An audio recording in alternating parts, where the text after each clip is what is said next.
આજનો દિવસ ભારતીય લોકશાહીના ઇતિહાસમાં ખૂબ મહત્વપૂર્ણ. પ્રધાનમંત્રી નરેન્દ્ર મોદી બન્યા સતત લાંબા ગાળા સુધી દેશનું નેતૃત્વ કરનારા ચૂંટાયેલા પ્રધાનમંત્રી. પંડિત જવાહરલાલ નહેરુને પણ રાખ્યા પાછળ.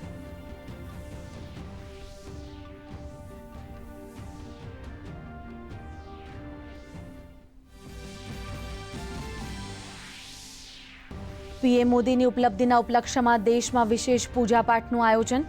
ભાજપ અધ્યક્ષ નીતિન નબીન સહિત કેન્દ્રીય મંત્રીઓએ વિવિધ મંદિરોમાં કરી પૂજા અર્ચના. ગૃહમંત્રી અમિત શાહે કહ્યું, આ 12 વર્ષ ભારતના સ્વાભિમાન અને સાંસ્કૃતિક પુનરુત્થાનના.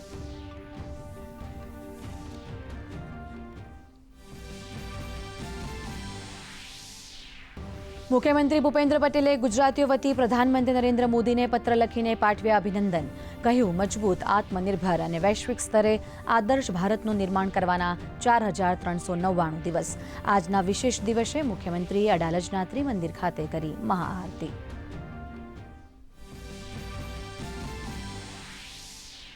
તો નાયબ મુખ્યમંત્રી હર્ષ સંઘવીએ પણ કહ્યું, પીએમ મોદી જનજનના અતૂટ વિશ્વાસનું પ્રતીક.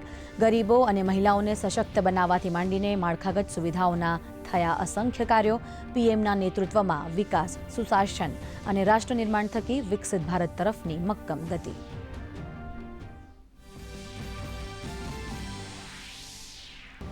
એનડીએ સરકારના 12 વર્ષ પૂર્ણ થતાં આજે નવી દિલ્હીમાં મહત્વની બેઠક. એનડીએ શાસિત તમામ રાજ્યો અને કેન્દ્ર શાસિત પ્રદેશોના મુખ્યમંત્રી, નાયબ મુખ્યમંત્રી તથા ગઠબંધનના તમામ ઘટક દળોના નેતાઓ થશે સામેલ.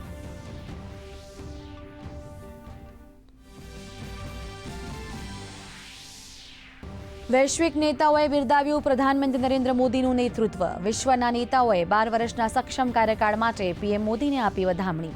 પીએમના પરિવર્તનકારી નેતૃત્વ તથા ગ્લોબલ સાઉથનો અવાજ બુલંદ કરવાના સંકલ્પની કરી પ્રશંસા.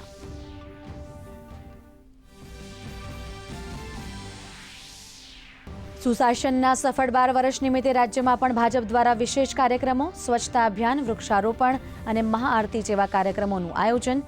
જલ કલ્યાણકારી યોજનાઓને છેવાડાના લોકો સુધી પહોંચાડવાનું લક્ષ્ય.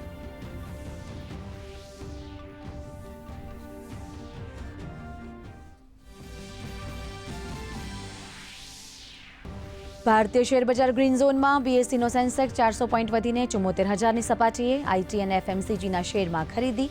જોકે ભારતીય રૂપિયો અમેરિકન ડોલરની સરખામણીએ 19 પૈસા ગગડ્યો. ચાંદી 4,000 રૂપિયા તૂટી.